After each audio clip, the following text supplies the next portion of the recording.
Hey everyone, 大家好.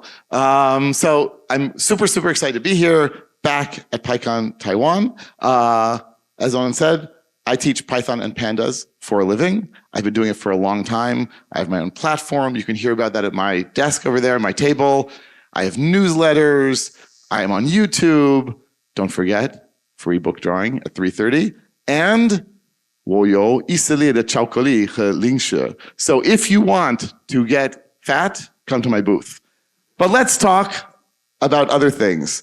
What happens when we assign? The first day that you learn Python, you do something like this. X equals 100. What does that mean? Well, we use the equal sign to assign. And it's really important to remember, this is not the mathematical equal sign, right? When you're doing math, the equal sign means what's on the left and on the right must be the same. But that's not the case here at all.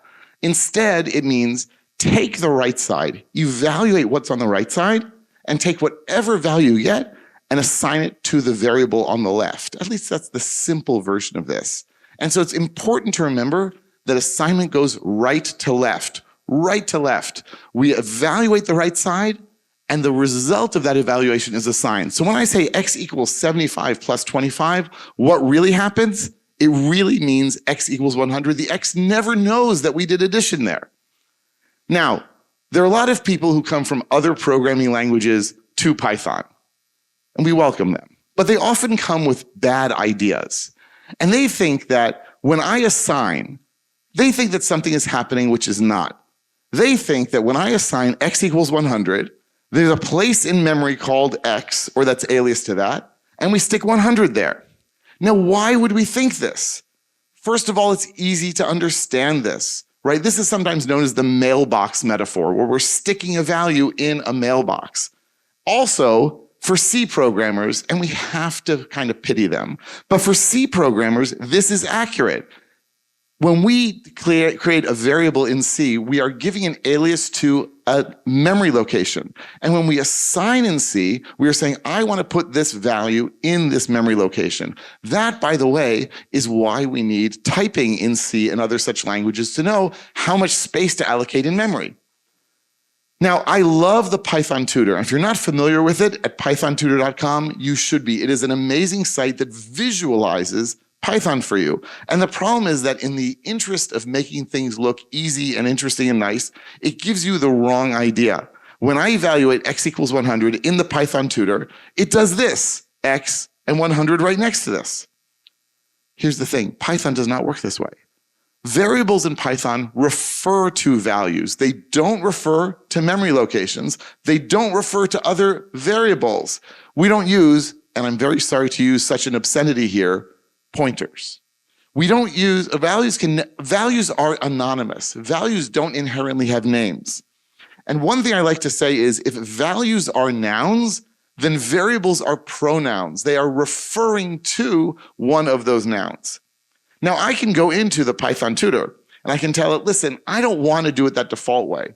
I want to instead render objects on the heap. I want to see them the way they really are. And if I choose this and I go back, it gives me this image instead. And this is the image we should have in our heads. When I say x equals 100, x, the variable on the left, is referring to 100 on the right. The object is on the right. It is anonymous. It does not have a name. The variable, in this case, a global variable x, is on the left, and it is referring to it. Now, here's the thing. People often think that Python is an interpreted language, and that's partly true. It's a byte-compiled language. That is to say, it is compiled into opcodes, into bytecodes, and those bytecodes are then interpreted. This means that I can take a function or other bytecode, and I can look at those bytecodes and disassemble it. And there is the dis module that comes with Python, and I love using dis.dis, to look at code. So if I look at x equals 100, what is happening behind the scenes? Well, forget the resume at the top. That's just like a modern thing. And first of all, we say store name. Store name, that is to say, I'm going to store a value in the name x. And we can see that before that loaded the constant. But actually, what is store name? It means store it in the current namespace. If we're outside of a function, store it as a global. If we're inside of a function, store it as a local. And it's often used just for the global namespace, and we're going to get back to this store name later. So what really happens when we assign? Well, really what's happening is we are taking this object, this integer object, we are then saying, take x, our global variable, create it if it does not yet exist, have it refer to that, and we're done. Now, a lot of people get confused by this code, and if you're not, congratulations. X equals 100, y equals x equals 200, print y. So what is happening here? Well, x refers to 100, y refers to 100. It does not refer to x because there are no pointers in Python. And so y cannot refer to x. And so if I change the value of x, print y still prints 100 because we did not change its value. And in the Python tutor, it becomes really obvious. X is 100, y is also 100, x is now 200, and y, it continues to be 100, and it will print things out. But the thing is, there are other ways to assign also, not just the equal sign. When I say def, when I say class, when I say import, those are all assignments. Those are all creating or assigning to variables. I get a function object referred to by a variable, or a class object referred to by a variable, or a module object referred to by a variable. Now, I'm going to ignore all of those in this talk because I want to concentrate on the assignment operator and there's enough to do there.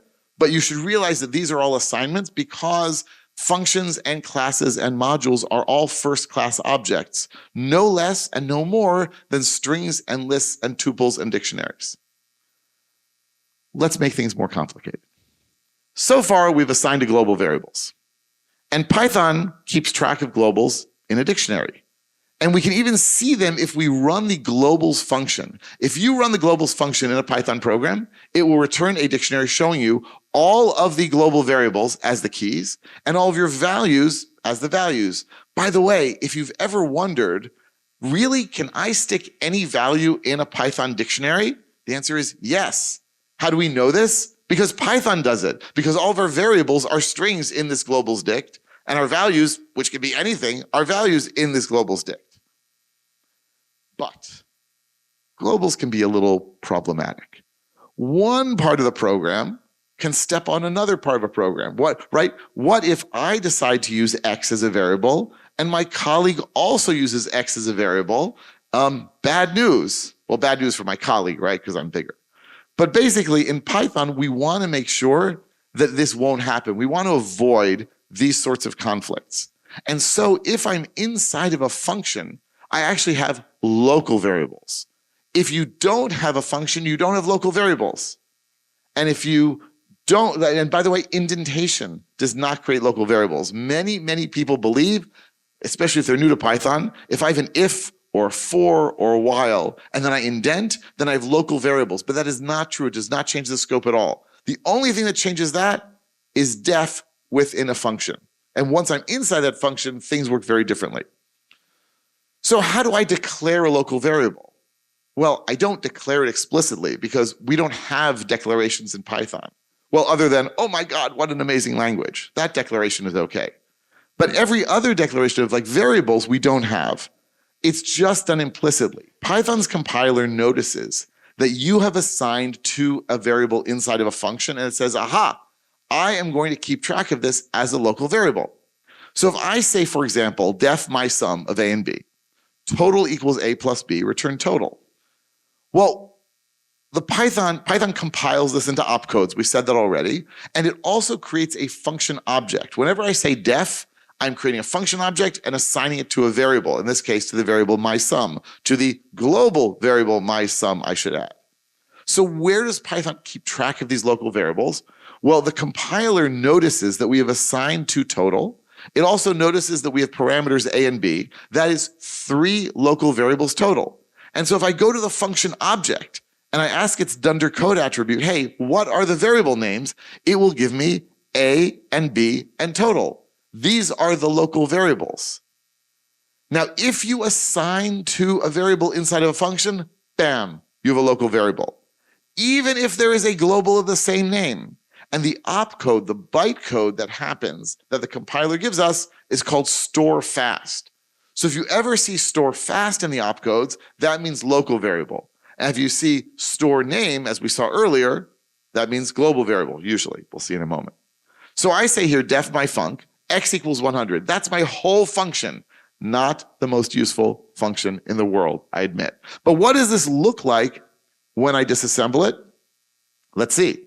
Dis.dis of my func, we're going to resume. We're going to load a constant, 100. So we get that constant 100 from the function object. And then I say store fast. And notice, by the way, when it says store fast, we're storing into x. It knows that we are doing that.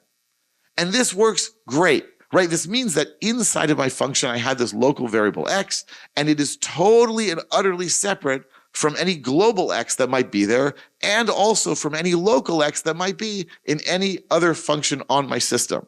Which means that if I use x and my colleague uses x, we will not interfere with one another. By the way, don't use x as a variable, but that's a separate issue. But what if I want to? If you have children, right? I want to, right? I want to assign to a global variable from inside of my function. Now, this is often a very bad idea, right? If you are assigning to a global from inside of a function, I will allow you to do it once a year, and I will come check, all right? Try to avoid as much as possible because we really want to keep our things sort of contained. But what if I do want to do it? Then I have to tell Python's compiler, don't use store fast. How do I do that? I say global. The only time you need to use the global keyword in Python is when you want to tell it, I am assigning to a variable in my function, and I don't want this to be a local variable. I want this to be assigned to a global variable. And by the way, this means no local variable is created, and potentially a global variable is created. So how does this look? Well, I say def of my func, global x, x equals 100. Again, not very complex, not very useful, but if we disassemble it, what do we see? Well, that global x is not translated directly into a bytecode. That global x, however, does affect our bytecode because it says, I don't need to store local. I don't need to create a local. I'm saying store global. Notice, by the way, this is a different opcode than before, right? It's different from store fast, and it's also different from store name, which we saw before, because store name says, yeah, wherever you happen to be. Store global means I want to store to a global no matter what. This means, folks, that we've already seen 3 different things that the assignment operator does. 3 completely different sets of opcodes that happen. Depending on its context, the equal sign, the assignment operator can mean assign to a variable in the current namespace, that's store name, or assign to a global variable inside of a function via global, or assign to a local variable inside of a function via store fast. Well, wait, what about inner functions? And this is where I hope you brought your headache medicine. Because we've already seen this, right? Def my sum of x and y. Total equals x plus y. Return total. Again, not so exciting. But what if we want to know how many times my sum was run? We can rewrite it as an inner function. And so I can set a variable counter.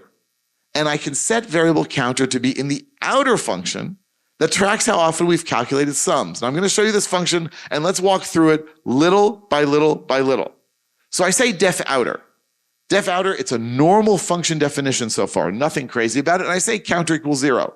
What is counter? It is a local variable. Local to which function? Outer. And then inside of outer, I define a new function called mySum. Is it okay to define a function inside of a function? I sure hope so. And so that's going to create, by the way, a local variable, mySum, inside of outer. And then what am I going to do? I'm going to say counter plus equals 1. I'm going to add 1 to counter. I'm then to keep track of how many times we have run this function. I'm then going to say total equals x plus y to do the totaling I wanted. I'm then even going to print it. I'm going to print counter and x and y and total, and I'm going to return total from my sum, and then I'm going to return my sum. So when I call outer, what am I going to get back? I'm going to get back that inner function. And then I could run that function I got back, that inner function, and every time I run it with its 2 arguments, x and y, and it tells me how many times the function is run. So I say sum counter equals outer. I then say sum counter of 10 and 3, and it works great, except it doesn't. It gives me my favorite Python error, unbound local error. And I hope that everyone here has their own favorite Python error. Unbound local error, what is this trying to say? Well, remember that when I say plus equal is assignment. Who is it assigning to? It is assigning to counter. The problem is that counter, because I'm assigning to it, is a local variable in the inner function.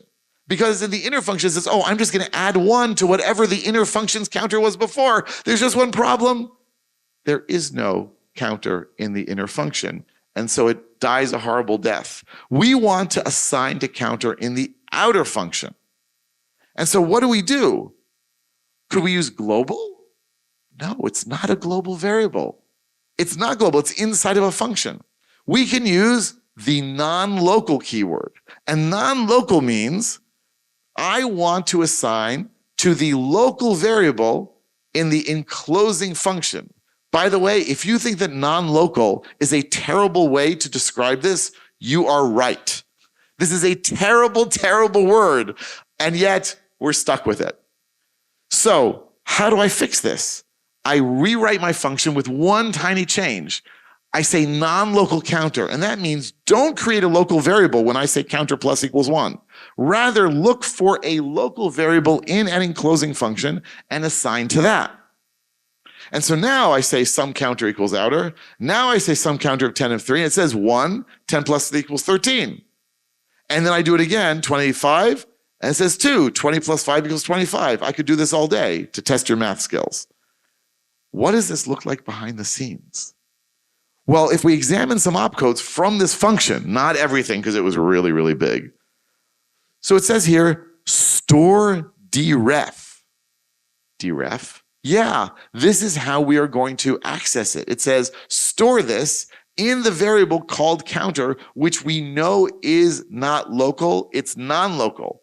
And how are we going to find that? We're going to grab it from the free vars. We're going to find out what are the variables that are in that enclosing function, and we're going to grab them and use them. So guess what? Equals means 4 different things. We can assign to a variable the current namespace, assign to a global, assign to a local, or assign to a non-local. That's what we just did. But wait. What is happening here? I say my list equals 10, 20, 30. And then I assign my list of 1 equals 999. This is totally different. We are not assigning, we are mutating. And mutating is different because we are not assigning a new value to our variable. We are changing the data structure, and it's the same data structure, it's just going to change. So the variable refers to the same data structure as before, right? So this is my list in the Python tutor. So it has 3 elements with indexes 0, 1, and 2, 3 values, 10, 20, and 30. And when I assign my list equals something, this changes the reference from the variable to the value. But when I mutate, this changes the value in the list. These are completely different operations, but they're done with the same operator. So if I do this, def normal mutate data, data of 1 equals 2. What does that mean? Whatever I give it, better be a list, whatever, maybe a dictionary, I guess. Data of 1 equals 2. What's happening there? Well, we see there's data, there's 1, and store subscript, right? We are storing at, square brackets there. And where are we storing it to? There, index number, we're storing the value at 2. And you have to think like a stack machine to understand how these opcodes are working. But this is completely different. This works if we're doing a list. This works if we're doing a dictionary. This is what happens when you assign with square brackets on the left. So that's right. Equals actually means 5 different things. It can mean a variable in the current namespace, or a global, or a local, or a non-local, or mutate the value on the left. That's what we just saw. But wait, it gets more exciting. Because Python actually has two totally separate storage systems. It has variables that we've now talked about, and it has attributes. And people don't think about attributes a lot, but they should. Every object in Python has attributes. And you can think of attributes as a private dictionary on every object.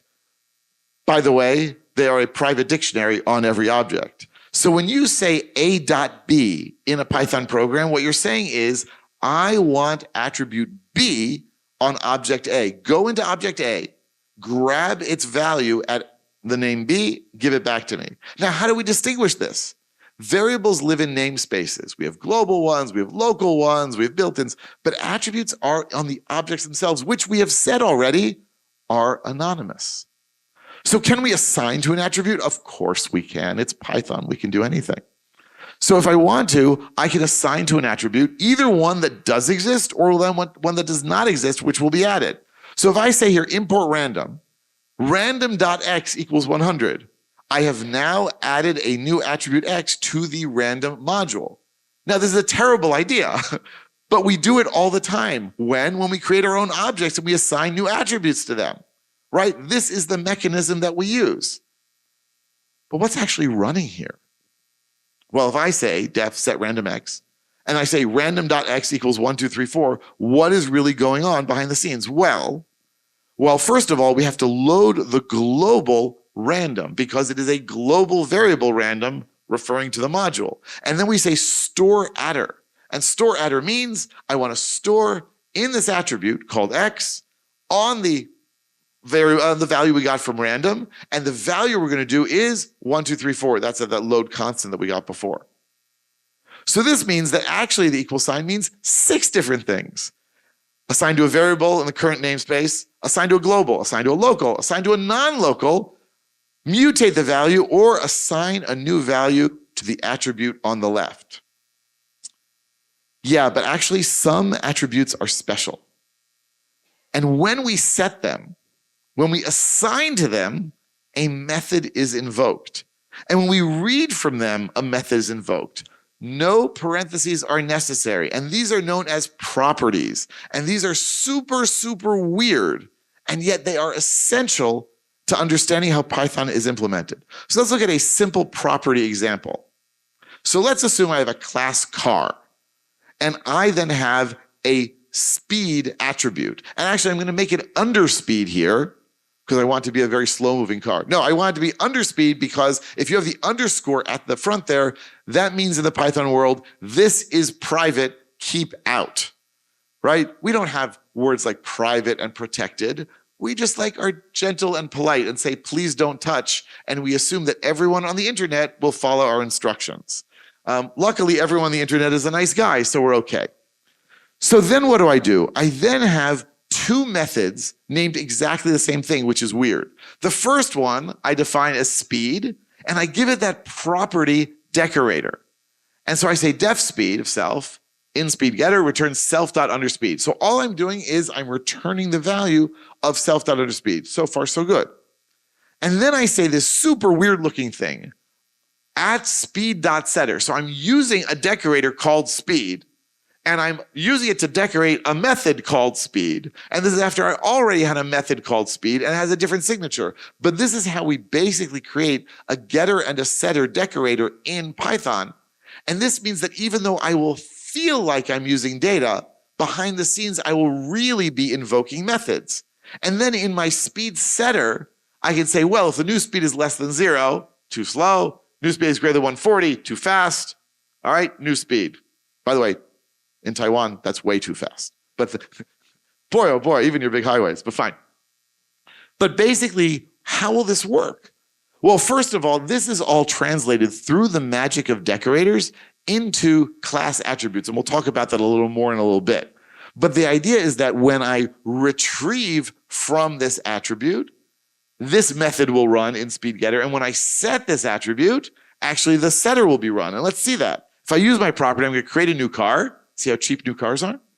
And then I say, what is the speed? And look what is printed out. In speed getter 0. I did not use parentheses here. Then that's because of the magic of the property that I retrieve the value, and yet the method is invoked.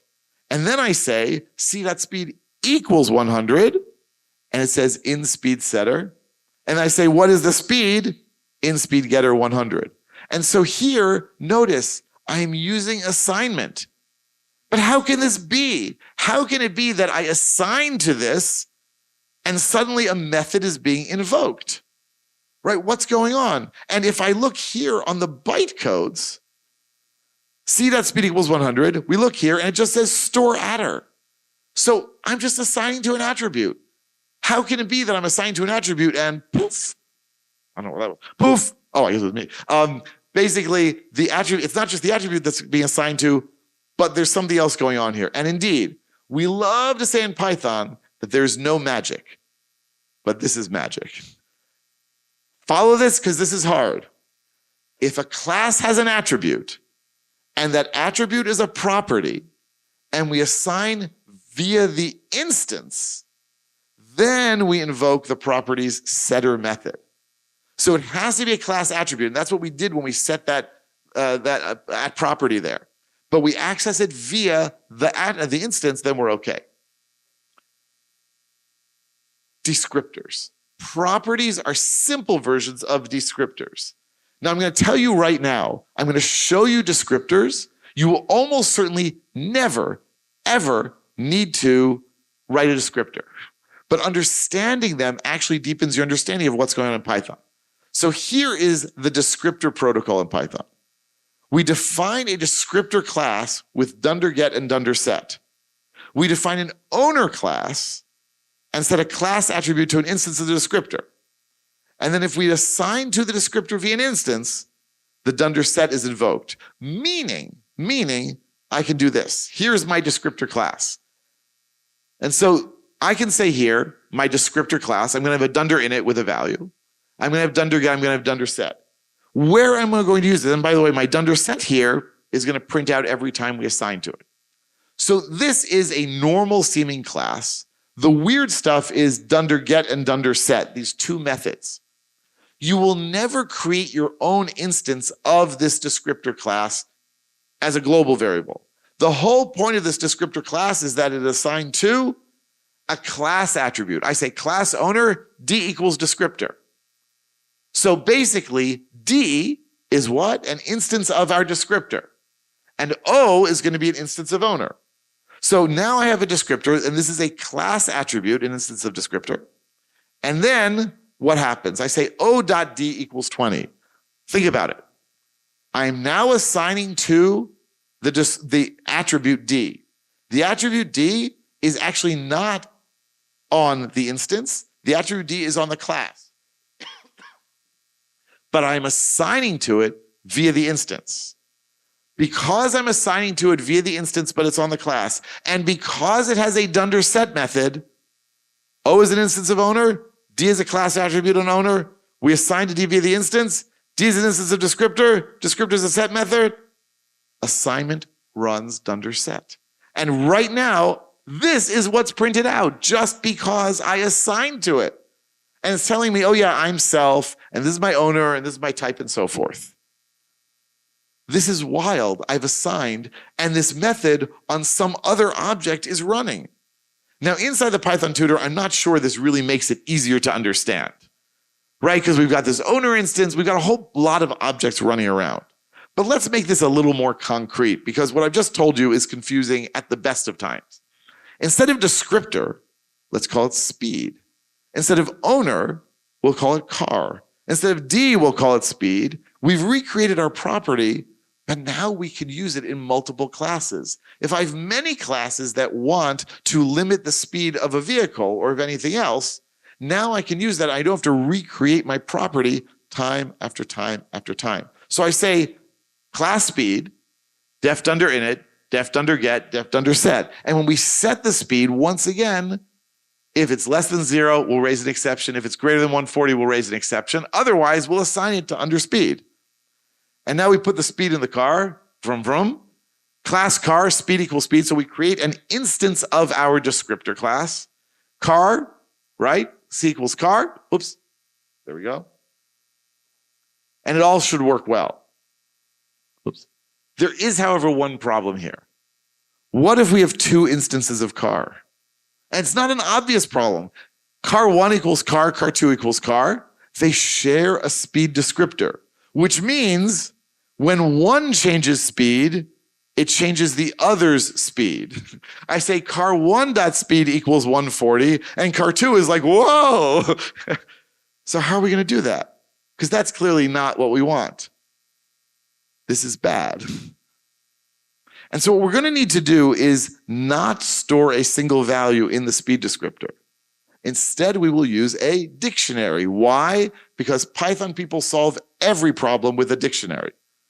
The keys will be instances of car, and the values will be the specific values. In other words, we're going to change our descriptor class. Now, we're not going to have underspeed. We're just going to have self-values. And every time we want to return a value, we go into that dictionary and retrieve it. And every time we want to set a value, we go into that dictionary and update it. In other words, now we can assign to car1.speed or car2.speed. We are assigned to a class attribute via the instance. That class attribute of type speed has a dunderSet method. And so assigning to car1.speed gets transformed into a call to dunderSet. Self is the instance of speed. Object is the instance of car. New speed is on the right side of assignment. And the effect is to mutate the dictionary in speed.values. Yeah, but if you do this, you'll have a memory leak. But that's okay. Well, maybe not. What's the problem? The problem is that the dictionary refers to our instances of car. And that means there will always be a reference to those instances of car forever. And if there's always a reference, it won't get garbage collected. So what are we going to do? The standard solution, I don't want to go into it too much now, is to use a weak key dictionary for storing those values. And that means that the dictionary key does not affect the reference count on the object, and the descriptor dictionary will not stop the object from being garbage collected. So actually equals means 7 different things. We can assign to a variable in the current namespace, or assign to a global, or assign to a local, or assign to a non-local, or mutate, or assign to a new value on the attribute on the left, or cause the dunderSet method in a descriptor to fire if we assign to a class attribute via the instance. So here's our table so far. We have store name, store global, store fast, store deref, store subscr, and store adder. All of these are created through assignment. Oh yeah, what about this? Class my class x equals 100. The above code does not define a variable x, even though it might seem like it does. It defines a class attribute x, that's say myClass.x. How? How is that possible? There's no dot before x. So how is it that it looks like a variable, but it's not a variable? And what opcodes are we going to see? So I'm going to create this in a string. I'm going to disassemble it, and we're going to get a lot of stuff in here. Way more than you might expect. What is going on? Well, here's the thing. We are creating a class object, and we are adding those names as attributes to the class. So here you can see, teensy weensy, assign 100 to x. In this code object's namespace, we're back to a namespace. We are assigning to x inside of a namespace, inside of the class object that we're creating. And then when we finally say, create the class, right? We create the class object based on the code object. That is when all the globals in that namespace are transformed into objects on the class. It's not explicit, it's done behind the scenes, but it happens. And if this reminds you of something, great. And if it doesn't, I'll tell you what it should remind you of when you import a module. Because when you import a module, the globals in the module become attributes on the module object, and that transformation is similar. And so basically, we've seen then that we have 8 different things. We've got the current namespace, we've got the globals, we've got the locals, the non-locals, the values on the left, new values, dunderSet, and assigned to a value in a variable in a new namespace as well. So we got a few minutes left, so I'm going to jump ahead to some bonus content, and then we'll come back to the conclusion. What about the walrus?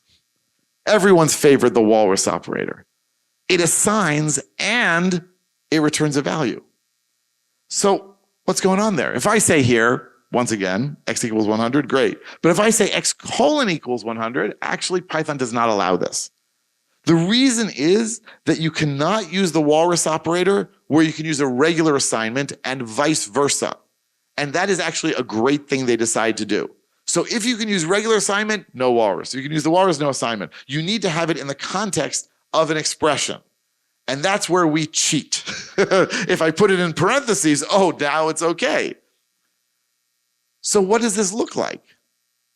And basically, it's not that different. We're just using store fast. Oh, this is regular assign, I'm sorry. Regular assign is using store fast. And if I use walrus, what is it doing? It's copying the value and then doing store fast. So it's using the first value there for storage, and the second value, it returns it. Okay, folks, I think we've done enough crazy stuff here, so let's talk about concluding. So assignment seems really obvious and really simple, but it turns out that this one operator does many, many, many different things. It creates variables, it binds their names. It creates attributes and binds their names. It mutates values. It fires methods in properties and descriptors, and it can even cause memory leaks if you're not careful. These different things, they feel similar to us as people, but they create very, very different opcodes behind the scenes and affect your program in many different ways. And Python sees them as totally, totally different. We got some time for questions now. I would be delighted to answer any questions you have. Okay, thanks, Reuven, for his very inspiring talks. And I see there's no questions on the Slido. So if you have any questions, please just raise your hands.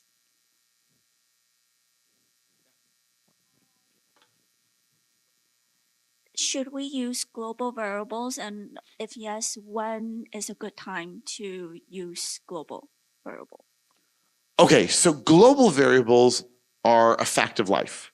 We cannot get around them. When we define a function, we're defining a global. When we're defining a class, we're defining a global.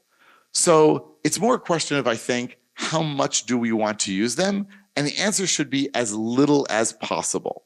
Anytime you can wrap something inside of a local variable in a function, that's better. And if you need it to be a global, I would say better to make it an attribute on a module. So create a new module and assign it there, and then at least it's namespaced inside that module. Now, separately from that, or related, is the global keyword inside of a function. And that you should try to avoid as much as humanly possible, right? If you're using global inside of your function, you should feel like you have to take a shower because it feels so dirty. Sometimes you need to, right? Sometimes there's no avoiding it. I'll add that there's a slight sort of between the cases there, which is if you are mutating a global value from inside of your function. So if you have a global list and you change one element in that list, that does not require the global keyword at all. And that's okay. I still personally would prefer to have that in a module just so I can namespace and know where it is, but that I think is acceptable. All right, does that answer your question? Okay, excellent. Okay, thanks. Any other questions? Okay.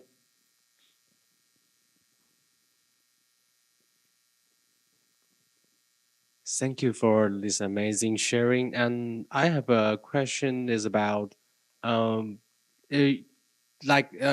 there's a couple lines. First line is x equals 100, and second line is the same as y equals x. And just like the example you provided, and you assign 200 to x. What could be differences for that when we see the bytecode?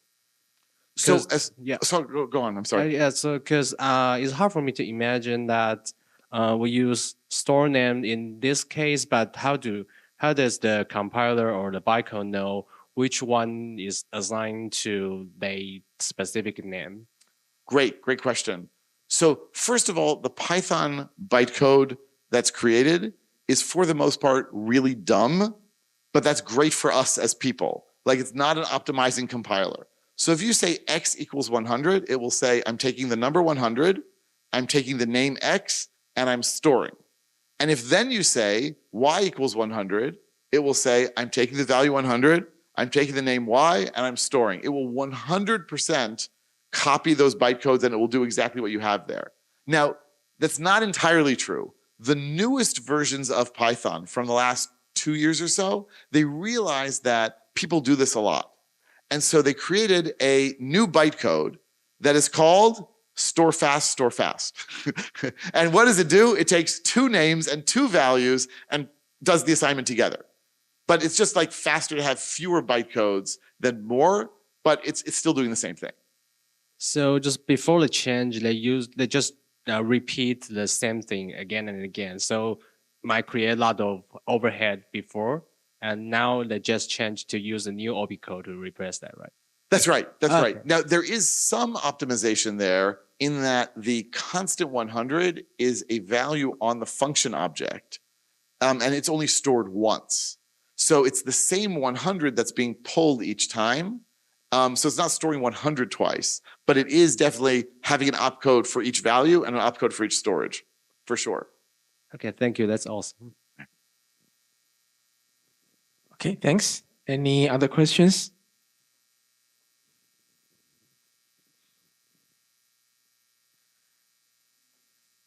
Any other questions? Okay, one.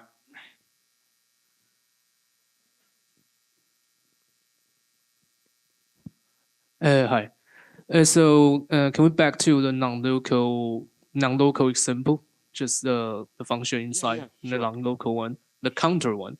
So since non-local seems not like a very good idea, so should we just pass it as an argument to inside the function? Could that be better? Oh, I don't think so. First of all, I love inner functions. I think inner functions are like super cool and useful. And they're used especially, but not only in decorators. But the thing is, there's no, like, you could pass another argument, which is like, what is the current counter? But if you do that, then you're passing an integer, and you can't store that. You can't mutate that. So this really does solve a problem that we cannot solve easily in another way. We could have a global, right, and then update that. But again, yuck. We could have it like in a list somewhere. But this is, I think, a very elegant solution. The thing I don't like is just the word non-local. I wish they had, like, maybe they called it enclosing. Maybe they called it, outer function, something. But non-local is non-intuitive, non-obvious. Okay, I got it. Thanks. Okay, any other questions?